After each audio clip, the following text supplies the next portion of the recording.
Vítáme vás u dalšího rozhovoru. Jsme u týmu Jetfish, který momentálně drží průběžnou první příčku. Ahoj. Čau. Jarda. Čau. Jožka. Tak chlapi, zeptám se vás klasicky, jak jste byli spokojení s ostrovním lesem? Vůbec ne. Já protože jsem nechtěl na ostrov, protože jsem se nechtěl stěhovat lodí, tak jsem poslal losovat Jožku, protože říkám, já nebudu mít štěstí, že ty máš vždycky kliku na los a říkám, hlavně nevytáhni ostrov. Tak Jožka vytáhl ostrov, říkám, no tak dobrý, tak dobře, co se dá dělat, tak pak když se losovaly místa, tak říkám, tak aspoň vylosuj kraj, buď vršek nebo spodek, ať máme forhont, ať nejsme někde uprostřed zavřený, tak to se taky nepovedlo. Takže ze začátku se přiznám, že jsem spokojený moc nebyl, že jsem si myslel, že budeme trošku zavřený a že to úplně dobrý místo není. Protože v minulých ročníkách tady seděli dva moji kamarádi a nikdo z nich nic nechyt. Tak jsem si myslel, že to nebude dobrý místo, ale jak se ukázalo, Jožka měl dobrou ruku a je tak dobrý místo. Změnili jste třeba názor na to místo po tom, co jste si zmapovali dno, ať už tady za váma nebo před váma, to širší? My jsme za náma nemapovali vůbec.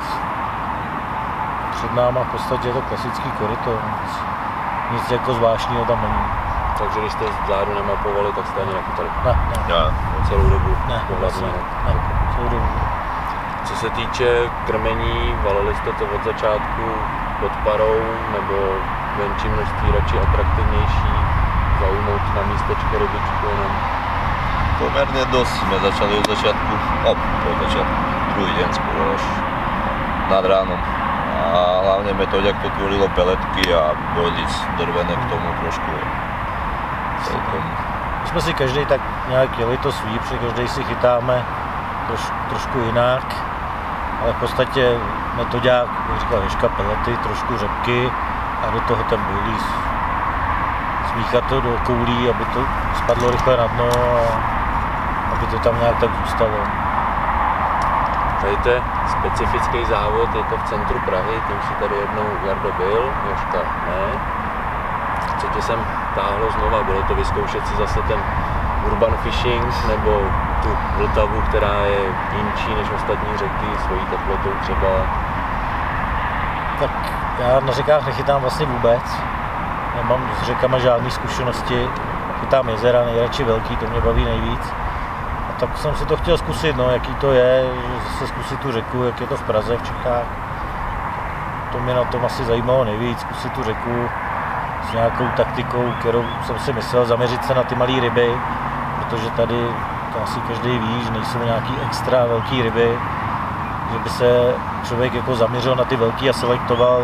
Spíš jsme zvolili asi tu taktiku chytit těch kaprů co nejvíc, bez ohledu na jejich velikost, a proto jsme zvolili to krmení, který jsme zvolili na Jožka. Ja som ten závod registroval už dlho od začiatku, v podstate stále som to aj chcel skúsiť tú Prahu, lebo je to predsa taký špecifický super. Aj v roku 2014 myslím, že som vyhral nejakú kvalifikáciu na jazero Radnic, len súkromné pracovné povinnosti ma nedovolili tu pustiť. A ak mi Jaro zavolal, že či to nejdeme skúsiť, tak som povedal, že hej. Som sa na to docela tešil. No. Také nové, niečo, tiež nechytám reky vôbec, skoro sem tam Dunaj, ale to je oproti tomu nič. Teďka už máme skoro konec závodu, jaký máte teda pocity po tom, co no dnes super už absolvovali ten závod skoro už? Ne, tak teď už jsou pocity dobrý, že my jsme do toho šli s tím, že fakt nevíme, do čeho jdem, protože říkám, ani já, ani Jožko v podstatě řeky nechytáme a na těch velkých jezerech je to něco úplně jiného.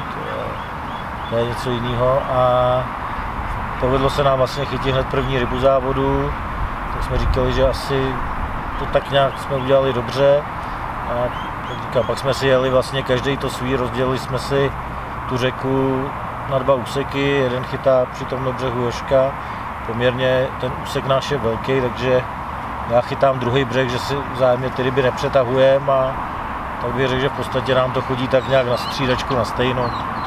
Najednou mám 6 ryb já, pak má zase 6 ryb Jožka, je to takový řekl bych, že nám to vychází v oběma tak stejně dobře, i když chytáme každý trošku jinak. Doplňujete se. Tak, přesně. Tak jo, já vám děkuji za rozhovor. Díky.